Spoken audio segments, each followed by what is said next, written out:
UFOs. From man's earliest history, stories of visitors from the sky have been recorded by virtually every culture on Earth. But are these visitors real, or simply part of our own imagination? On this episode, join Tobias McGriff as he welcomes award-winning filmmaker James Fox to discuss his new projects and reveal what it's like to pursue one of the universe's greatest mysteries on this special edition of Supernatural Science.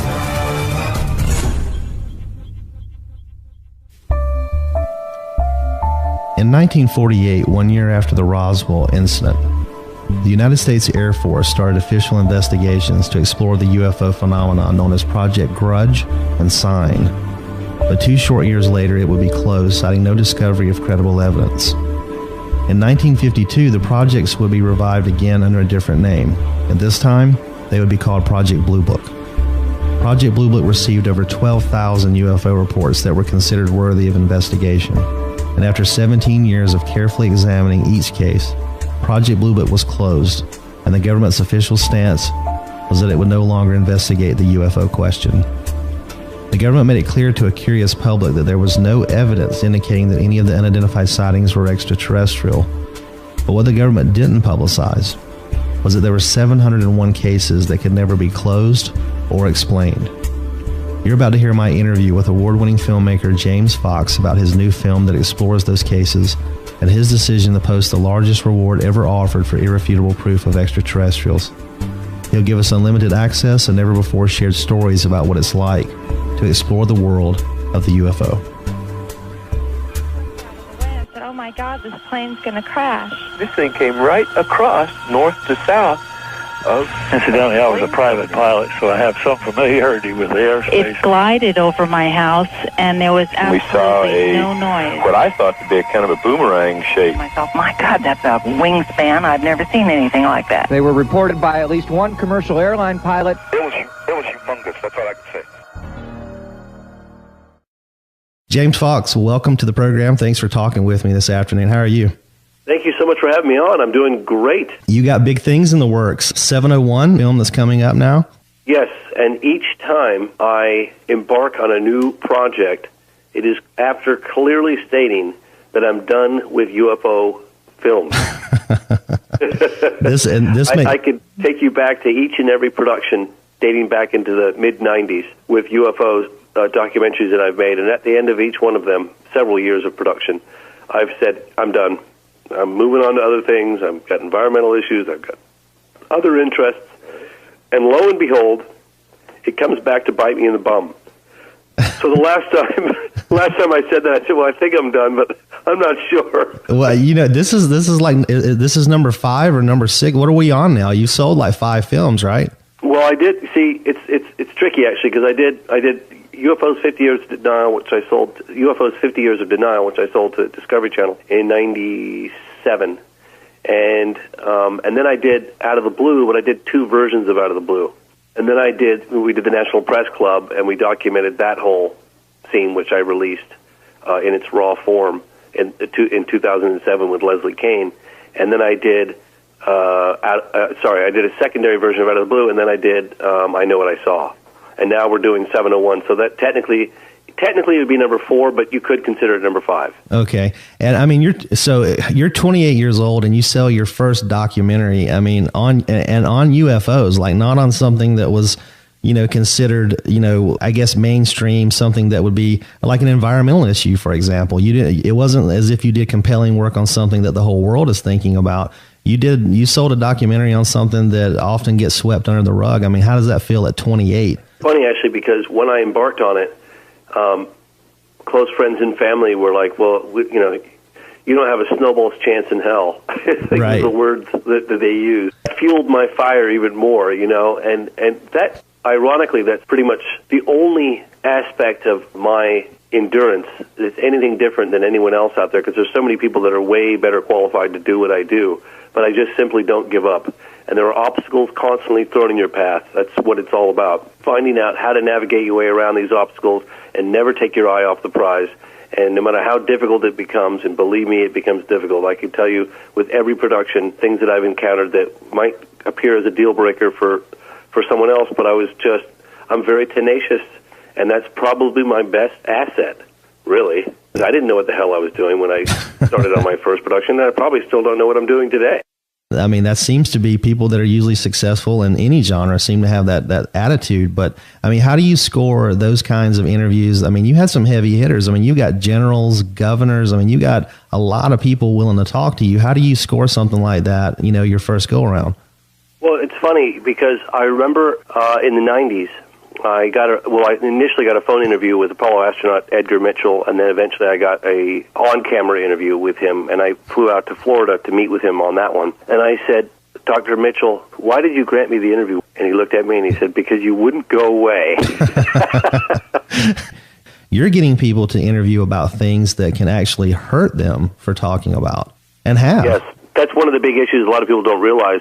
They say, oh, well, these people that are appearing in your films, the naysayers, they're just looking for, a quick claim to fame or just a minute in the limelight. And I said, my response to that is it couldn't be further from the truth. Trying to get someone to participate in a UFO documentary, usually the more credible witness they are, like ex-presidents and generals and colonels and admirals, people have no idea how many months, if not years, it's taken to secure those interviews. And it's gotten a little easier lately just because I've got a bit of a reputation in my films. They know that I'm not going to make fun of them or display them in an odd light. In my films, I think one of the reasons why they've been successful as they have, and I'd like to see them even more successful in the mainstream, is that I back up pretty much everything that we present with first-hand eyewitness testimony. We're not sitting there saying that aliens have landed and they're interacting with our presidents. We're just saying that there's clearly a physical phenomenon taking place that at times doesn't appear to have a terrestrial base explanation. So one can do the process of elimination to determine whether or not what it is. I mean, I think it's easier to do that than it is to do what it isn't.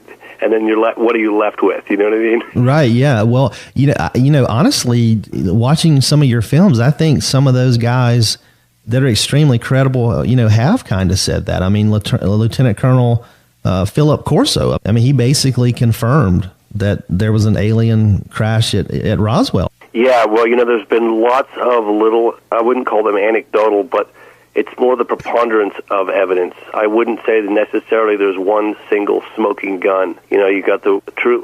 There's a memo that's recently surfaced. It's actually surfaced initially. I think Bruce Maccabee initially got his hands on it back in the late 1970s. But that talks about it. It's sort of an internal memo within the FBI that someone said that there's an FBI agent saying that there's rumors circulating, quite credible rumors circulating that are several crashed discs in the New Mexico desert with alien bodies. You've got the J. Edgar Hoover memo where he talks about, the case in blank. It's difficult to determine what he says, where discs were recovered. The Army grabbed them and wouldn't let us have them for cursory examination. And you've got people like Philip Corso. Sure, there's been controversy with Philip Corso. I happen to have met him and sat with him and met his family and his grandchildren. And I was certainly convinced after my meeting with him that at the very least, he firmly believed what it was he was saying. He wasn't just making this stuff up. And he had a lot more at stake to lose than to gain. I think he made any money from that book, by the way, the day after Roswell. And there were a lot of inaccuracies in the book that I know that he was unhappy with, that he spoke out that people are trying to, base those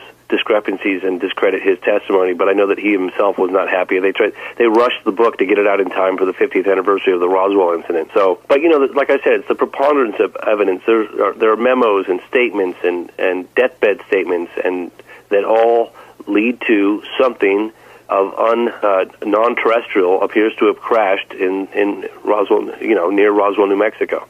And that's that seems to be the iconic, emblem for the UFO movement for a lot of people that haven't digged a little deeper, and they're not aware of how much accentuating information that there is out there. Like, it seems to, all rise and fall on Roswell, and there's so much more that's going on. And when you chose to make documentaries, I mean, if you're going to make a documentary anyway, the fact that you chose the UFO subject, I mean, where does your passion come from that started you off with UFOs? Well, quite honestly, when a very good high school friend of mine started talking about crash discs and aliens recovered and UFOs whizzing around with impunity in our airspace, globally, I honestly thought he needed to up the dosage of whatever medication he was on. I thought he'd lost his mind.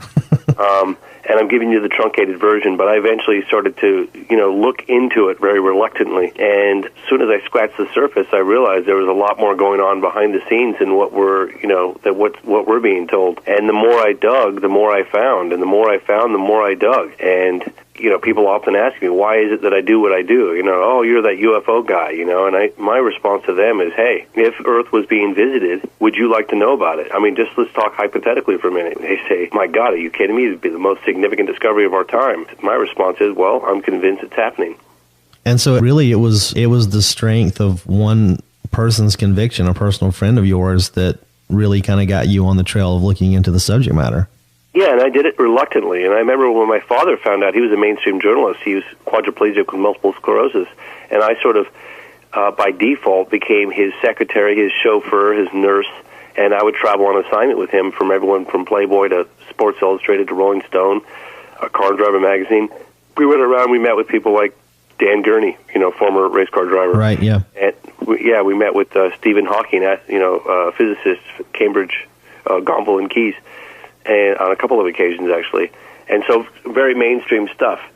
And when I told him that I was starting to look into UFOs, I mean, he was like, you really need to reconsider what you're doing, son. It's a dead-end street. There's nothing to it. Please don't waste your life. I mean, he was really against it, and I think slowly he started to realize, first when I finished the first film without any support from family, and they were all thinking that I was nuts. I had family members from all over the place sending me letters because half my family's English, and they were sending me letters from abroad saying, your father tells me what you've been embarking on, please reconsider, that sort of thing. And then I sold it, and I think my father was rather shocked that I sold the first film to Discovery. And he still was very much on the fence. And then when I managed to secure an interview with Mercury astronaut Gordon Cooper, who's an iconic figure of his generation, I brought him along with me. It was just down in Los Angeles, and my dad lived in San Francisco at the time, so I threw him in the van, and we went down there and did the interview together. And he walked away from that interview, and I think that was it for him. It was a turning point where he said, why would this man, who's got everything to lose and nothing to gain, for free, grant me an interview and talk about these very unambiguous UFO encounters? Why would he do that if it wasn't true? Well, and I totally agree, because when I watch your films, Colonel Cooper, who he obviously wasn't an icon of my generation, but he is so steadfast, he is so convincing, he's so unapologetic, he has no motivation to lie about it. And your involvement in that, going back to the beginning with your friend, that speaks to the power of word of mouth, because on the strength of that one friend, you started reluctantly looking into this. And would you say that mainstream, like nowadays, as the sightings apparently seem to be becoming more frequent, would you say that the attitude has softened, but because somebody knows somebody's got a friend or a family member that tells them this is real, I experienced this? That's funny you should say that, actually. I was just on, Larry King's got a new show called Larry King Now. It's an online thing, and he's doing quite well with it. And I was on with Tom DeLonge, Skeptic Magazine guy, Michael Shermer, and myself. And, Larry's going, I've covered this topic, for almost 50 years, and he's going, why the hell haven't I gotten to the bottom of this thing yet? And then he was kind of being somewhat tongue-in-cheek, and we went to a commercial break, and his wife was like, honey, what are you talking about? You remember my brother saw a flying saucer. He's in a band, and the whole bus saw it. They all saw this thing. It was right over the power lines, this flying saucer, this perfect disc. And he says, yeah, you're right, honey. That's a really interesting, very compelling story. And now that you mention it, Governor Simonton's story is really, really, really credible. And he mentioned off like 3 or 4 other people, President Carter, Governor Simonton, Cooper, and a handful of others. And he said, he simply couldn't dismiss their account. And I think that you'd be surprised when the cameras aren't rolling in mainstream. I've been on a lot of mainstream. I've been on with Anderson Cooper and a Nightline and Dateline and CNN a number of times. And, when the cameras aren't rolling, they're very intrigued by it all, like, God, tell me more, I went on the Today Show not too long ago. I actually went on a show in New York. It's online somewhere. You can, if you Google preponderance of evidence, you guys could see the clip. But the interview went really well, and then after the interview, the guy pulled me aside, the anchorman, and he couldn't get enough of the information. He just wanted more, and he's like, wow, we got to keep in touch. We need to get you on again. And so I think that, there's a certain reluctance to confirm their beliefs on camera, but they're very, very curious and very, very curious when the cameras aren't rolling. But, once again, there's the typical knee-jerk response of, ridicule that seems to prevail in mainstream media. But I think that's starting to soften a little bit. I really do. Well, I would agree with that. I think that it has softened quite a bit, and it's easier for people to come forward. And that leads me to my next point. You mentioned Governor Simonton in that list. And what Governor Simonton is best remembered for in the UFO circle is the stunt that he pulled at the press conference. And a lot of people got upset. And after it happened, he published a retraction. He was on, Your Next Film, and he talked about if he had it to do over, he wouldn't have done it the same way.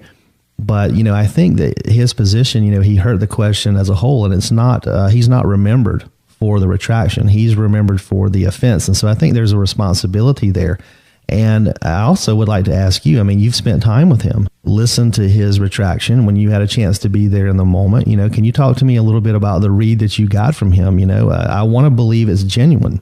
But there's still that part of me that can't help but struggle with the fact he's so good at, he's a professional politician. And a part of me wonders, was it political backpedaling because he realized how serious his constituents took the sightings, or is he being genuine? What you Okay, well, when he granted me the interview, this is a good point you're bringing up here. When he granted me the interview, he had absolutely no intentions of having admitted seeing that UFO, okay? When I went to his house in Santa Barbara, all he was going to talk about was wanting to add a bit of levity to an otherwise mounting, I don't say pressure, but there were inquiries pouring in from all around the world. There was a flurry of activity and inquiries, and also mounting, as he put it, hysteria, on the brink of sort of hysteria in the state of Arizona. At the time, I wish he would have handled it differently, but he felt it was a need for some levity, and that's what all he was going to do is explain that to me. And when I was driving down to do the interview, a thought certainly popped in my mind. I thought to myself, well, gosh, who better than to pose the question to him, why the bleep did you do what you did, than one of his former constituents as well as a witness to the event. So I pulled the car over to the side of the road on a whim, and I called this woman, Stacy Rhodes, and her and her daughter Emily saw the craft. They had one more person in the car over I-10 between Tucson and Phoenix, and they said if you opened up a newspaper, you could not block out this craft. It was so huge, and it flew very slowly over their car, and all the cars on the freeway were pulled over to the side of the road watching this thing. So I called her, and I said, Stacy, you're not going to believe who I'm going to interview right now. Who is it? I said, the former governor. Is there anything you'd like to say to him? She's like, you goddamn right I would. I said, well, hold on a second. Let me pull out my pocket tape recorder, and I hit record, and I said, go for it, and she laid into him. She was furious. So I backed the tape up, and I, prepared it to hit him with this in the middle of the interview, and I waited till I got, a good portion of the interview over with, because I want to piss him off to the point where he's going to just tell me to go take a hike. 3/4 of the way through the interview, I said, "Oh, Governor Simonton, I've got a little something I'd like to present to you. It's from one of your former constituents as well as a witness to the event." And he kind of got uncomfortable, and I think he even said on camera, like, "Boy, it's been a while since I've been ambushed like this. Here we go." And I hit the play button. Is this still a matter of ridicule to him after he came out on TV with his alien, making us all look a little foolish? We've all remained unwavering on our descriptions. A lot of evidence has been provided since then, and I'm wondering if he still feels this is a matter of ridicule or if he has taken a new stance on this. And she just unleashes this tirade on him about the whole thing. How he let them out to dry. They voted him into office. How could they do this to him? None of their stories had changed over the years. It had been nearly 10 years at the time. How could he do that to them? And he really was deeply moved by the frustration and the anger and everything. And I saw him sitting in his chair, kind of squirming, and I could see that he had this internal debate that was going on.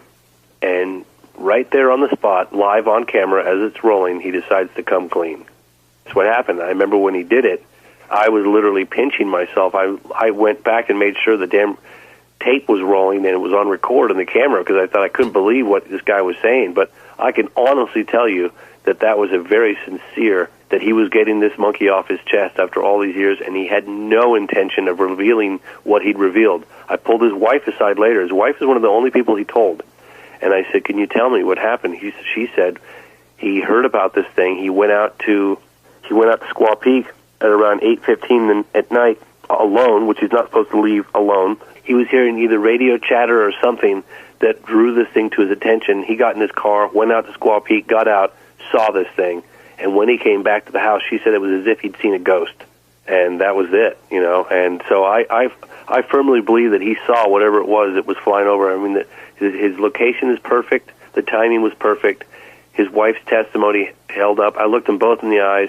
I knew that he had no intentions of, you know, revealing this stuff to me when I got there. And I can honestly say to you that if I had to put my life on it, one or the other, I would say that he was honestly telling the truth. Well, that is a heavy statement. I have to tell you, when this first happened, and I actually remember when it actually happened in real time, the first thing that went through my head was, you know, fuck this guy. And he's the governor of the state of Arizona. He has an opportunity, you know, to be a tipping point and to really cause, you know, people to look at this question, you know, seriously. But I mean, could you imagine had he not pulled that stunt and if he had told the truth as governor? Yeah. What would have happened? Yeah, because that could have been the impetus to push this over the edge and have some sort of disclosure. That was an opportunity unprecedented.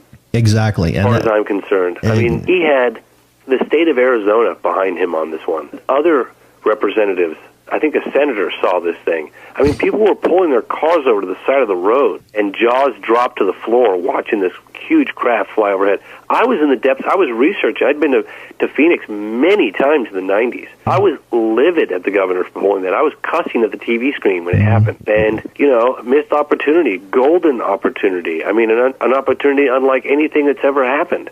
And what, I mean, could you imagine? That could have been the tipping point. Well, that's the whole thing, because when it happened, you know, I was set for that to be a tipping point, and I think a lot of people that were following it were. But I mean, that's the whole thing. When these guys get in a position where they have the opportunity, you know, to really make some change and be that agent for something that, you know, that matters, they always back away from it. And then we either have to wait for evidence to come out later to prove that they were, you know, lying and they did know something that was going on, or we wait for the deathbed confession. And, you know, both scenarios are, you know, unacceptable. Yeah, you know, I just interviewed Colonel Bob Friend. Colonel Friend was head of Project Blue Book. All I could get him to admit on camera is that there's something real, and then it merits further scientific investigation, and there doesn't appear to be a terrestrial explanation for some of the more compelling cases. Well, there seems to be this 5% qualification, the lack of sound, the speed, and the third one, which is the most intriguing to me, military interest. You know, he's a key figure in being able to not only witness to that, but he could be a key figure. Do you think he's hiding anything? Well, I said to him, we were walking back to the car. We were at an airport in LA, smaller airport, not LAX. And there was a museum at the airport, and we were walking back to the car, and I had the camera rolling, but I was just like filming our shadows walking together. And he was still mic'd, and I said, you know, Colonel, I think deep down inside, you know the truth. And he jokingly said, I told you the truth, and it came from deep down inside. And we both had a really good laugh. But, you know, I said, you know what I want you to say. Why don't you just say it? You know what you believe. And he was he walked the very fine line of he would neither confirm nor deny. But there are other, like there's Colonel Coleman, who's head of Blue Book and overseeing Blue Book. And Colonel Coleman had an incredible sighting. He chased a flying saucer, I think it was in 1955, over Alabama.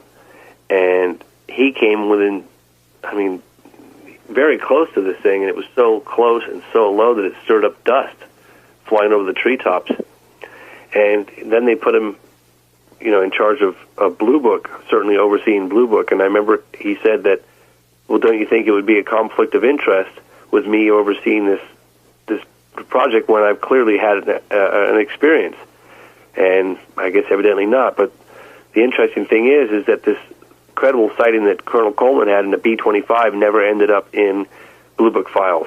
It went somewhere else. Usually the better the case, the more unambiguous the case was, the less likely it would be included in the Project Blue Book files. Well, that's a key statement within itself. The thinner the case, the more likely it is to end up in Project Blue Book. And even in those files, over 12,000 cases submitted, and there are 701 that couldn't be closed or explained. I mean, that's the point of your next film, the point of this podcast and the series that we're doing. And the caveat statement in this is that it wasn't because of a lack of data. They had plenty of data, and they still couldn't close 701 cases. And the Washington Tower case is a great example. 1952, they record a craft that's flying at speeds up to 7,000 miles an hour. And when you look at things that were man-made, that could travel 7,000 miles an hour in 1952 in low Earth atmosphere, you come up with nothing. And those, the planes couldn't catch them. They scrambled jets to intercept those objects. I mean, the pilot, they were playing cat and mouse with the pilots. I mean, those pilots are getting a visual. They're getting radar confirmation and visual confirmation. Those pilots were terrified. And they're dancing around them. The sightings, the Capitol sightings in 1952, I think it was in July, that triggered a response of the United States Air Force. Well, they, in uniform, General John Sanford actually made a statement to the United States. It's an incredible statement. Look it up. Google General John Sanford, 1952, for the Air Force. That's when I believe the Air Force was shitting in their pants. We got to get an explanation. That's when they brought on board, they assembled the Robertson panel. And the Robertson panel was a very prominent panel of scientists. Dr. Jalen Hynek was part of that panel. And that's when they said, what do we do? And I think there was an internal struggle going on where there was one side of people in the Air Force, let's disclose. And I think the other side was going, God, we can't. I think it's more of a question of what they don't know than what they did know.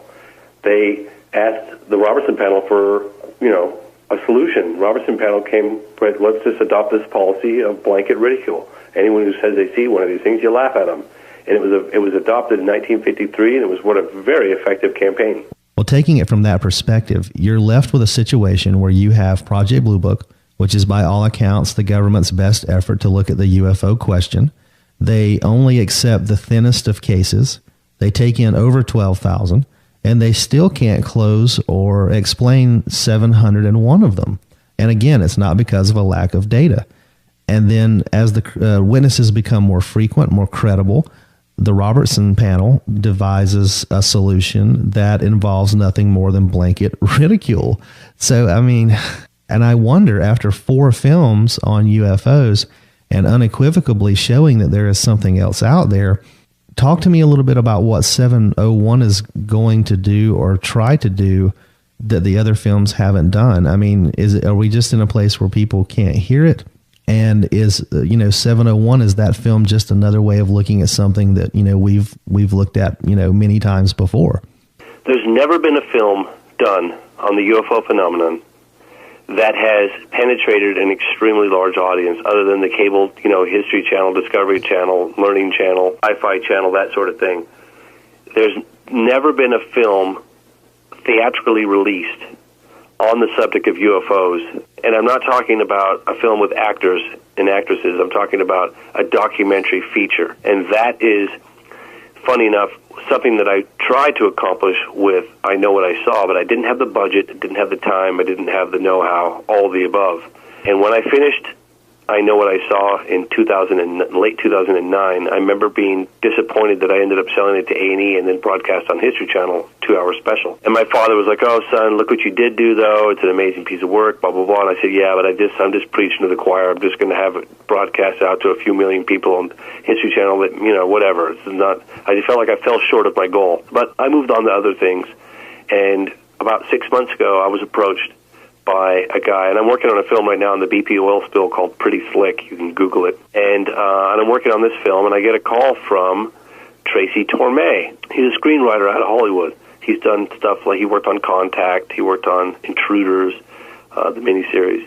He wrote Fire in the Sky, Carnival. He's done a bunch of mainstream stuff that people have either seen or heard of. And he said, gosh, I just saw your film. I Know What I Saw, and I was incredibly impressed, and call me. I really want to talk to you about a project. So we talked, and I ended up driving down to L.A. and spending the weekend with him. And he's like, my dream has always been to do something that's never been done. And I said, what's that? He goes, put a film on UFOs as credible as possible with the highest production values in theaters. And I said, well, you know what, Tracy, that's been my dream as well. Let's team up and let's do this. And And that's how it was born. You know, we both felt that neither one of us are remotely interested in creating another TV special. It's just, that couldn't be. I've done that. Mm-hmm. I needed to do something much bigger. Right. And that's when, you know, we decided to put our heads together and team up and do this. So this documentary film would have recreations like cinema-like. You know, we're talking multi-million-dollar budget here, and something I could never compete with in the past. And he's good at script writing. He's also very passionate about the UFO subject. He's very knowledgeable about the UFO subject. And we bring in some of the top researchers when we, you know, have cases that we present. You know, we you know, just like they do recreations in a documentary film, we would do. A TV documentary, we would do recreations, but cinema-like. I mean, as if, like, think Close Encounters, but the real-life Close Encounters. You know, obviously, when you're doing the recreations, obviously you have acts, but when you're not doing recreations, you have real witnesses, you have real evidence. So it's absolutely 100% accurate. Kind of like Fire in the Sky with Travis Walton, pretty accurate film. And it's just all about penetrating a much larger, much broader audience, global audience. And that has not been accomplished yet.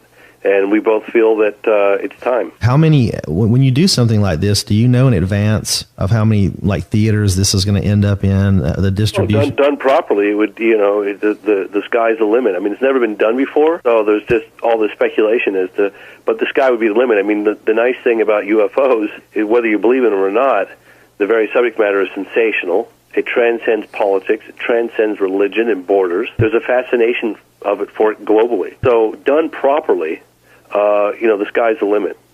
Well, you're right. And to your point about it being a sensational topic, what has recently provided you with national attention for the film has been the fact that in addition to releasing it, you are also offering a $100,000 reward for anyone that can prove or provide irrefutable proof of an extraterrestrial. So if you would tell everyone a little bit about that.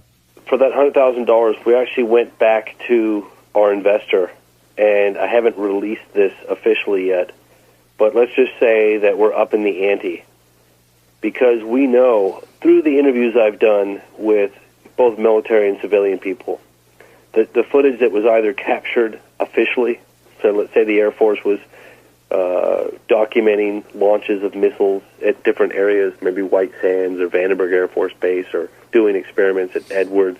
Things have been captured on camera, and we've spoken to witnesses. We know the stuff exists if they're to be believed, and I have no reason to think that they wouldn't be telling the truth. We know there's footage out there, official footage, and we know there's civilians that shot footage that it was confiscated by some agency of our government. So we know there's stuff out there. There's risk involved with people handing this stuff over. So we wanted to compensate, put enough of a compensation on there to, you know, sort of commensurate with the level of risk involved with giving us over the footage.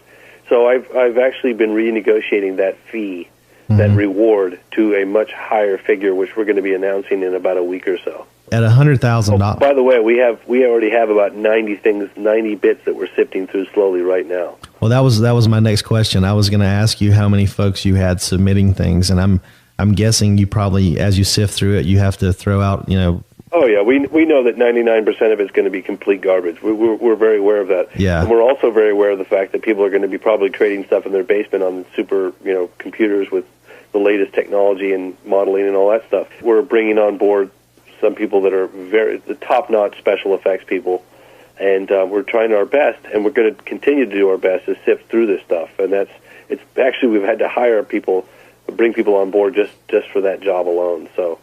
Well, you know, seeing someone that has your experience in the field, and you're willing to put money on the table, you're going back to get some more. You know, is there something that you have, or, you know, with the interviews and the experience that you've had, is there, you know, something that you have in mind that's out there that you're trying to fish out? I mean, in your opinion, what would be the holy grail to come out of all this?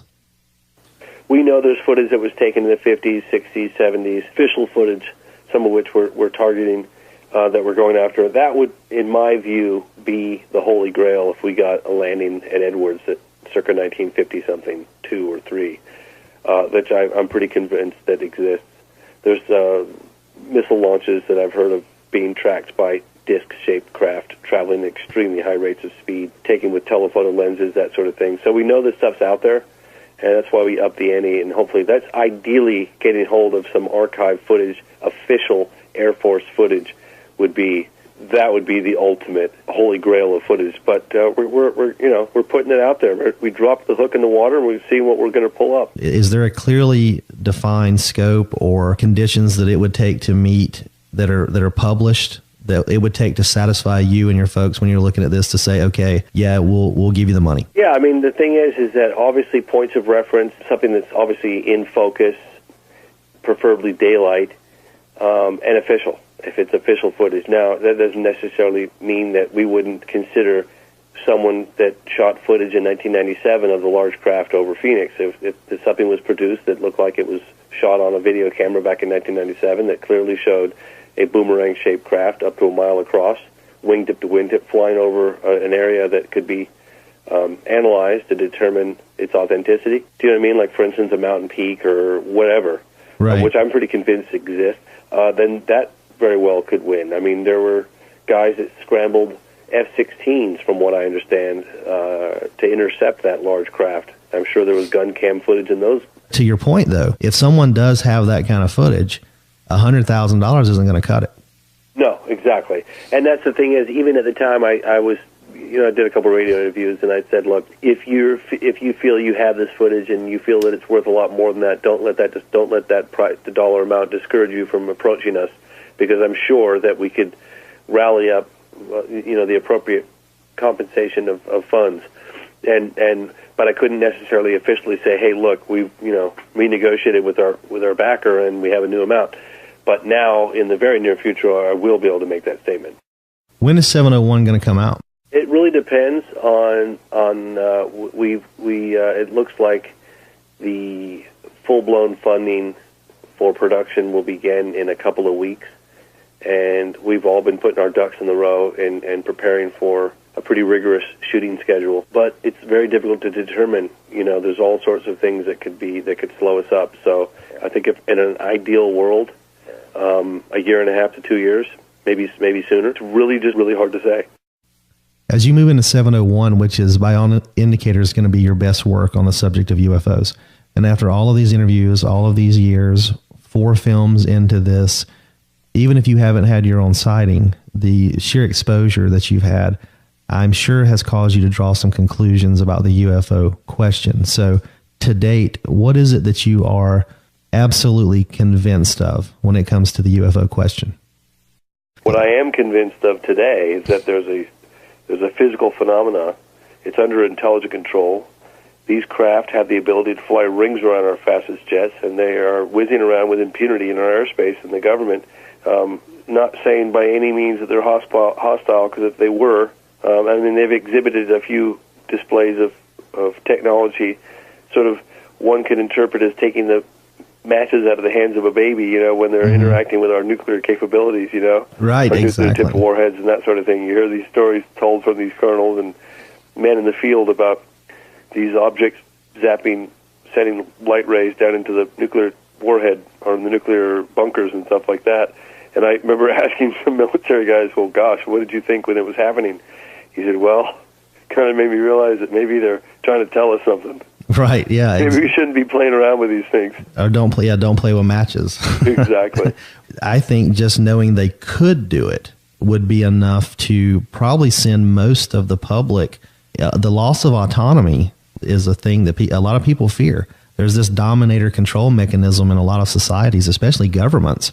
And, to think of something that can, as you said, like run rings around our fastest aircraft, I think knowing that that's there, even if their intentions weren't hostile, haven't there been studies done that have basically predicted there would probably be a collapse of civilization if we resoundingly found out that these things are real?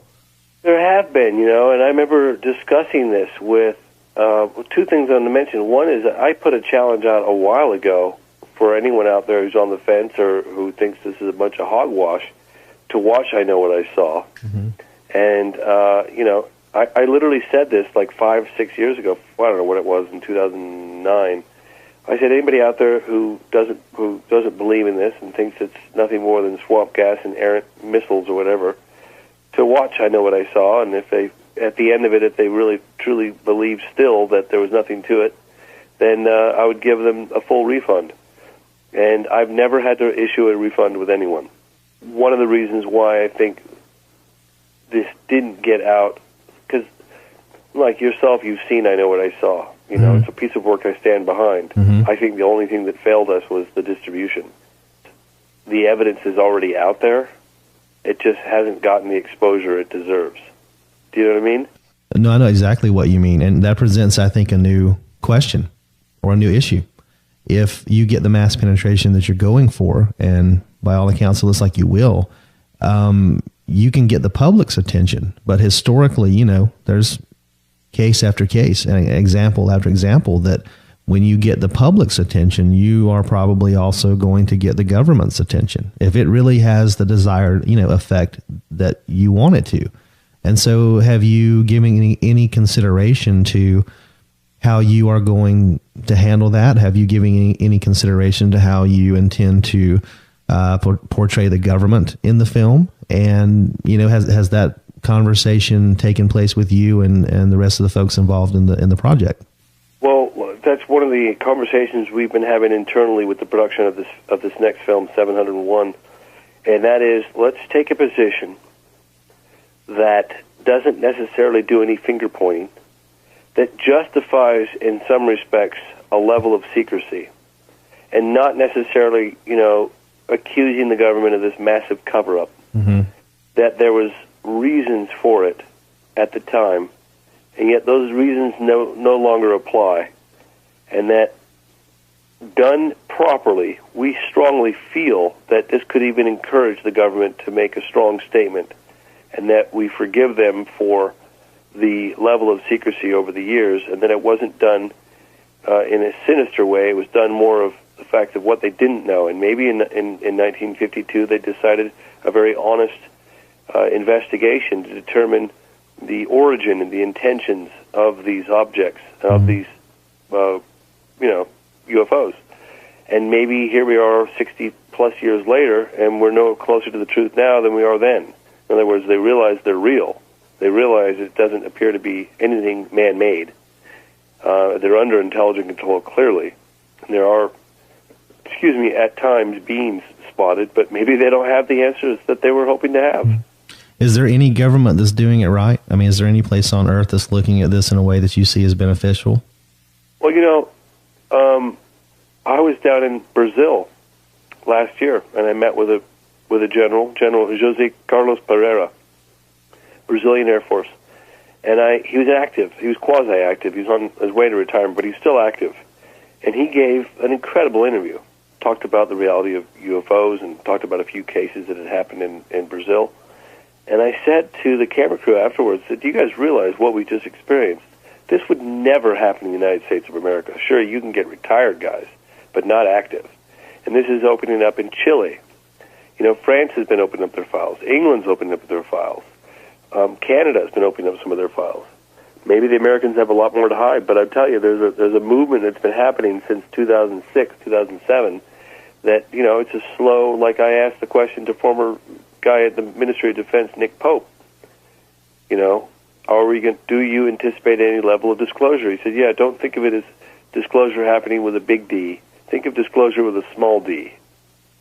So maybe they're on a smaller level, slowly, this stuff's starting to get out. And maybe with the film 701, provided we don't do any too much finger pointing, providing we give some level of justification for the secrecy all these years, maybe they'll come out and maybe they'll disclose what they do know.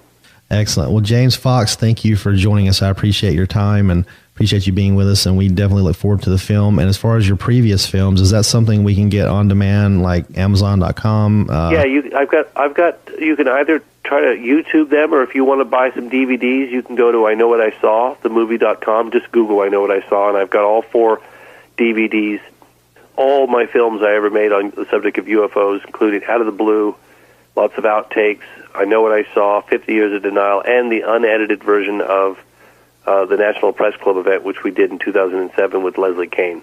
So those are all, and I'm selling them for, I think it's a little over $9 each, so $39, not with no tax and no shipping fees. And if you can't afford it, I encourage you to go out and look for them free online too. Either way, you should get the information. I never wanted money to be the preventative factor for people seeing this stuff. But if you like what you see and you can support it, get some DVDs too. Well, James, thanks so much for being on the program. It's always a pleasure to talk to you, and it's always an inspiration to hear what you're up to. And I know that you're on a really crazy shooting schedule right now. You've got 2, movies in the works, and, to take an hour out is a big commitment. But I appreciate you coming on and sharing with us, what's going on behind the scenes, giving us a taste of what it's like to make documentary films, and also about something as interesting as the UFO question. So I really appreciate you doing that for us.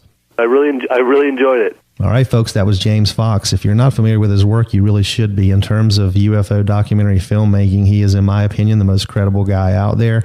He is featured nationally quite often on every show from Anderson Cooper to the Today Show to Larry King, and they feature him for that very reason. They know that they can expect solid, even-toned research, and you heard him. If you can't afford the DVDs, look for it for free online. He's got 4 films that are out there for you to look at in anticipation for his upcoming film 701.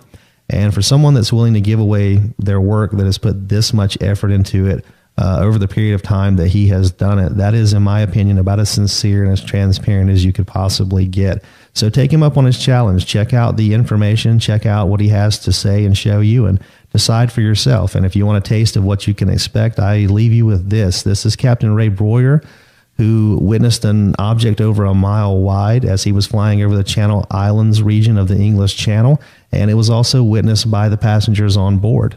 So I will leave you with that. This has been Supernatural Science. I am your host, Tobias McGriff. Straight ahead, very flat platform. We're looking at it through binoculars as we speak. 89544, Roger. I do have a primary contact now, very faint primary contact, just to the left, approximately 11 o'clock this time, in a range of about 4 trap miles. Roger. I've got a definite contact by 12 o'clock, very bright yellow object looking, well, like a cigar. Jersey Bladder 832, the zone asked us to look if we could see an object which is being seen by A-Line at the moment. We've got something about 8 o'clock resembling the description. Roger, and 832, Roger. What range would you estimate that target? Around about a similar range to Albany from us now. Well, looking through binoculars I am now. There's a second one just appeared behind the first one from where I am. Roger, 544, just confirming that all the passengers can see this aircraft. I've got the island visual. It's dead ahead. Can't say how far, probably 5 miles, but it's down the same size. Looks to be off the northwest coast of Albany. A-Line 544, Roger, would you like descent? Please, I better go down, I think. A-Line 544, Roger, descend to altitude 2,000 feet, the QNH is 1021. 2,000 feet, 1.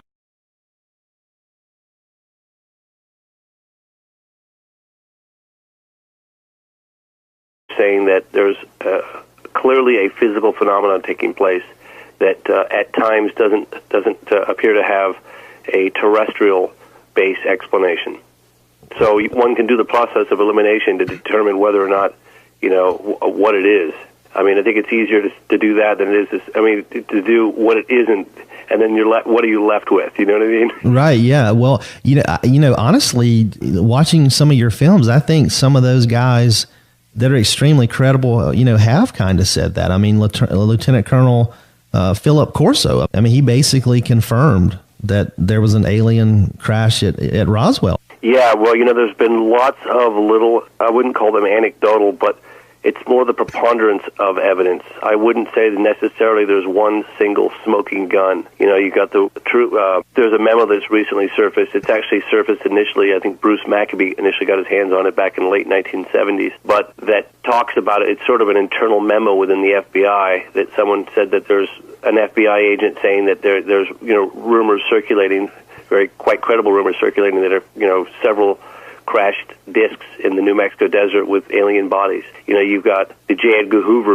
memo where he talks about, the case in blank. It's difficult to determine what he says, where discs were recovered. The Army grabbed them and wouldn't let us have them for cursory examination. And you've got people like Philip Corso. Sure, there's been controversy with Philip Corso. I happen to have met him and sat with him and met his family and his grandchildren. And I was certainly convinced after my meeting with him that at the very least, he firmly believed what it was he was saying. He wasn't.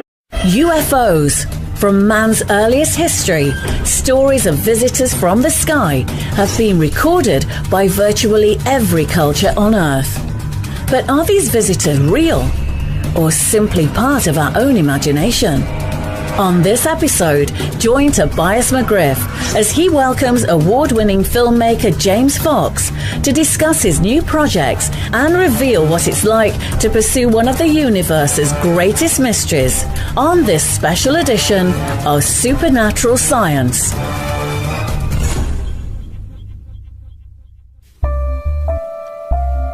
In 1948, 1 year after the Roswell incident, the United States Air Force started official investigations to explore the UFO phenomenon known as Project Grudge and Sign. But 2 short years later, it would be closed, citing no discovery of credible evidence. In 1952, the projects would be revived again under a different name, and this time, they would be called Project Blue Book. Project Blue Book received over 12,000 UFO reports that were considered worthy of investigation, and after 17 years of carefully examining each case, Project Blue Book was closed, and the government's official stance was that it would no longer investigate the UFO question. The government made it clear to a curious public that there was no evidence indicating that any of the unidentified sightings were extraterrestrial. But what the government didn't publicize was that there were 701 cases that could never be closed or explained. You're about to hear my interview with award-winning filmmaker James Fox about his new film that explores those cases and his decision to post the largest reward ever. 7. And then I did Out of the Blue, but I did 2 versions of Out of the Blue. And then we did the National Press Club, and we documented that whole scene, which I released in its raw form in 2007 with Leslie Kane. And then I did, I did a secondary version of Out of the Blue, and then I did I Know What I Saw. And now we're doing 701, so that technically it would be number 4, but you could consider it number 5. Okay. And I mean, you're 28 years old and you sell your first documentary, I mean, on UFOs, like not on something that was, considered, I guess mainstream, something that would be like an environmental issue, for example. It wasn't as if you did compelling work on something that the whole world is thinking about. You sold a documentary on something that often gets swept under the rug. I mean, how does that feel at 28? Funny, actually, because when I embarked on it, close friends and family were like, well, you don't have a snowball's chance in hell. Right. The words that they use fueled my fire even more, and that, ironically, that's pretty much the only aspect of my endurance that's anything different than anyone else out there, because there's so many people that are way better qualified to do what I do, but I just simply don't give up. And there are obstacles constantly thrown in your path. That's what it's all about. Finding out how to navigate your way around these obstacles and never take your eye off the prize. And no matter how difficult it becomes, and believe me, it becomes difficult. I can tell you with every production, things that I've encountered that might appear as a deal breaker for someone else, but I'm very tenacious, and that's probably my best asset, really. I didn't know what the hell I was doing when I started on my first production, and I probably still don't know what I'm doing today. I mean, that seems to be people that are usually successful in any genre seem to have that attitude. But, I mean, how do you score those kinds of interviews? I mean, you had some heavy hitters. I mean, you got generals, governors. I mean, you got a lot of people willing to talk to you. How do you score something like that, your first go-around?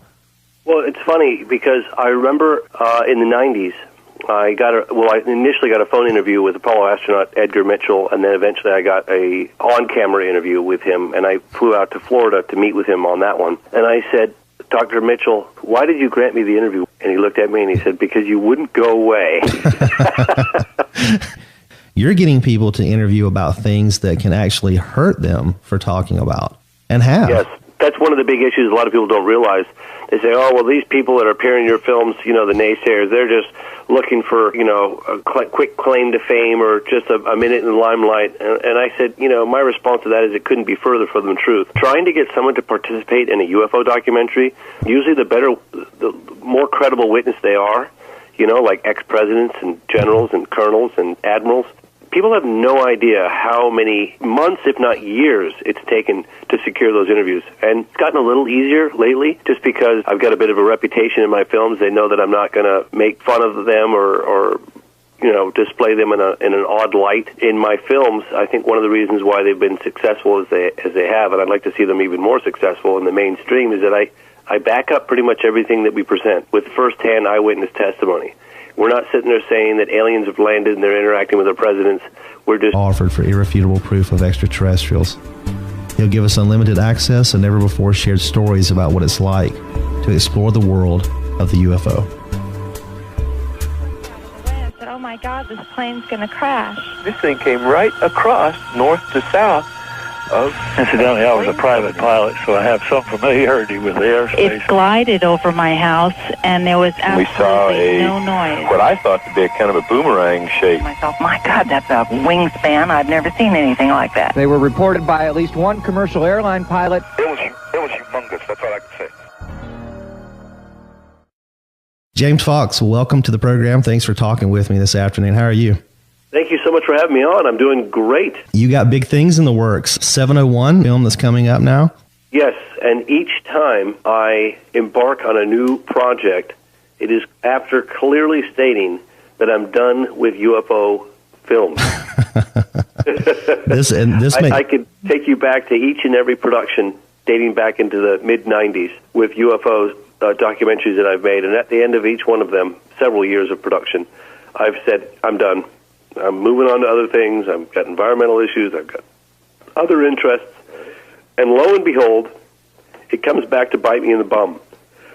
So the last time I said that, I said, well, I think I'm done, but I'm not sure. Well, you know, this is number 5 or number 6. What are we on now? You sold like 5 films, right? Well, I did. See, it's tricky actually, because I did UFOs 50 Years of Denial, which I sold. UFOs 50 Years of Denial, which I sold to Discovery Channel in 90.